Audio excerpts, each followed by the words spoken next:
بطريق الكرة المصرية الشهير بالكابتن أسامة حسن، وعشان ما حدش يفهم غلط هو بطريق لأنه بيتشابه مع الكابتن أسامة في إن هما الاتنين بيطلعوا ملط ما بيلبسوش هدوم يعني، والاتنين أفكارهم غريبة وتركيبتهم غريبة وشكلهم غريب يعني كل حاجة غريب، هو غريب. بعد موضوع سيف جعفر وانتقاله لبيراميدز وهروبه من الزمالك ناس كتير علقت على الموضوع، لكن أهمهم كان الكابتن أسامة، والكابتن أسامة الشهير ببطريق الكرة المصرية. كابتن اسامه كان عارف ان الناس مستنيه هو هيعلق على الموضوع ازاي وهيقول ايه، خصوصا انه كان وعد الناس ان مفيش حاجه من الكلام الفاضي ده هتحصل، وخصوصا برضه انه كان وعد الناس ان في لاعيبه من الاهلي هتيجي. فاحساسه بالمسؤوليه ان الناس مستنيه يتكلم، فالراجل ما كذبش خبر الحقيقه وطلع من يومين وعمل لايف واتكلم وقال فيه كلام مهم جدا.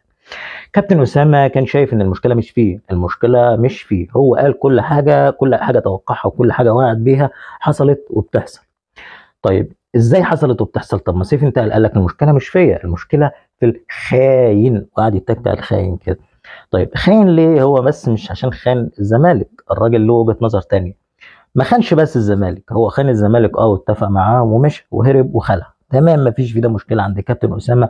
هو خاين وهيبكي بدل الدموع دم، ما اعرفش ليه يبكي بدل الدموع دم، بس جايز هو ادرى.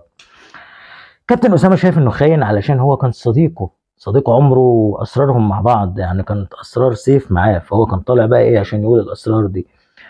ايوه الحقيقه بالنسبه لي الموضوع نفسه في حد ذاته يعني غريب مش مستساغ، يعني واحد معدي ال 40 وداخل في ال 50 وصاحب عيل عنده 20 سنه، الموضوع غريب جدا.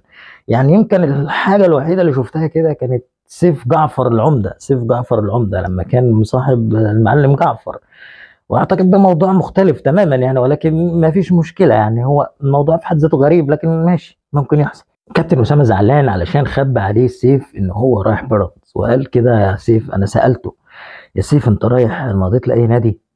قال لي لا يا كابتن عيب عليك يا سيف، وبص له في عينيه كده، وهو اصلا كان راح قلع النضاره في الحته دي كده عشان ايه، يبين لنا عينيه يعني وصدق نواياه. يا سيف انت مضيت لحد تاني غير الزمالك؟ لا عيب عليك يا كابتن، انا زعلت. قال له حقه طبعا يزعل، هو بقى اللي بيقول حقه يزعل طبعا ان انا سالت سؤال زي ده، ازاي يعني؟ علشان اتفاجئ بعد كده زيكم انه خاين. هو بيتك على السين مفيش فيها سين بس هو بيتك على الخاين. يا سيف قال له لا عيب عليك، وبقلشهم طبعا كالعاده وراح بيراميدز. طيب هو انا بغض النظر ان هو بيقول لك يا كابتن وشايفك قدوه ليه ومثل اعلى، يعني يعني دي في حاجه في حد ذاتها هتقلقني اصلا على سيف، يعني ان في لعيب كوره يكون شايفك قدوه ليه او كابتن او حاجه كبيره في الكوره، او اصلا ان انت تكون ماسك براعم، يعني في برعم كده وبرعم يعني انت ماسكهم كده في الزمالك، فدي حاجه في حد ذاتها مقلقه للكره المصريه عموما، ولكن ما علينا يا سيدي خلاص ما فيش مشكله. الحاجة التانية قال لك أنا أسراره كلها معايا، هو ما كانش بيتكلم أبوه وأبوه ما بيتكلموش، وأنا اللي كنت بينهم، ده أنا اللي كنت شايل أسراره، أنا اللي كان لما عاوز يتكلم حاجة يقول حاجة يوصل رسالة لأبوه يقولها عن طريقي، وأبوه نفس الكلام. وأكبر مثال على إن الموضوع ده كان ناجح جدا وهو إن الكابتن فاروق جعفر نفسه ما شافش وما كلمش ابنه بقاله أكتر من سنتين، يعني النتيجة واضحة يعني. أنت هتبقى حلقة وصل في موضوع ما أكيد لازم هيبقى فاشل.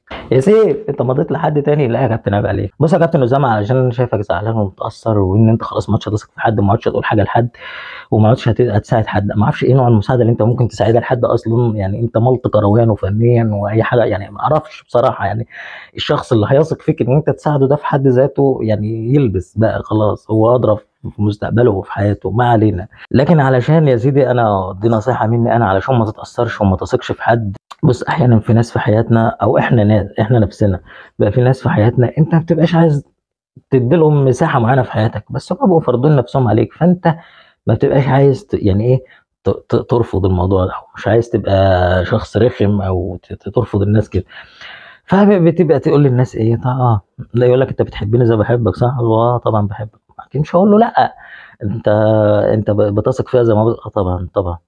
هو بالظبط سيف عمل معاك كده، انت فارض نفسك على الناس، انت مش الشخصيه، معلش يا كابتن اسامه يعني، انت مش الشخصيه اللي تبقى مقبوله، انت مش الشخصيه اللي تتحب، انت ما انت شخص يعني كلامك معلش في الكلمه هلفوط، انت بتزرط اي كلام في يعني بتضرب.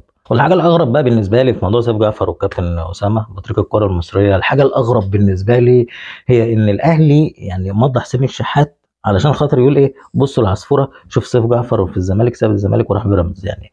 يعني انا ما فيش، انا وقفت قدام يعني المعلومه ديت وادقق وافحص وامحص والحص، مش بصراحه مش فاهمها يعني. يعني الاهلي علشان يلهي الناس ويقول لهم بصوا العصفوره، ان هو اصلا جدد للعيب، يعني هو نجح في التجديد، فهو برضه عايز يلهي الناس، وافتراض ان هو ده في حد ذاته فشل، فعايز يلهي الناس، فبقول لهم بصوا العصفوره ايه بقى، العصفوره ان هو يخلي نادي تاني يشتري لعيب تاني عند الزمالك، طب ما كان يشتري هو لعيب الزمالك. واخيرا رساله للكابتن اسامه بطريق الكره المصريه، كابتن اسامه حسن، رساله شكر انك موجود في حياتنا، ارجوك اوعى تغيب.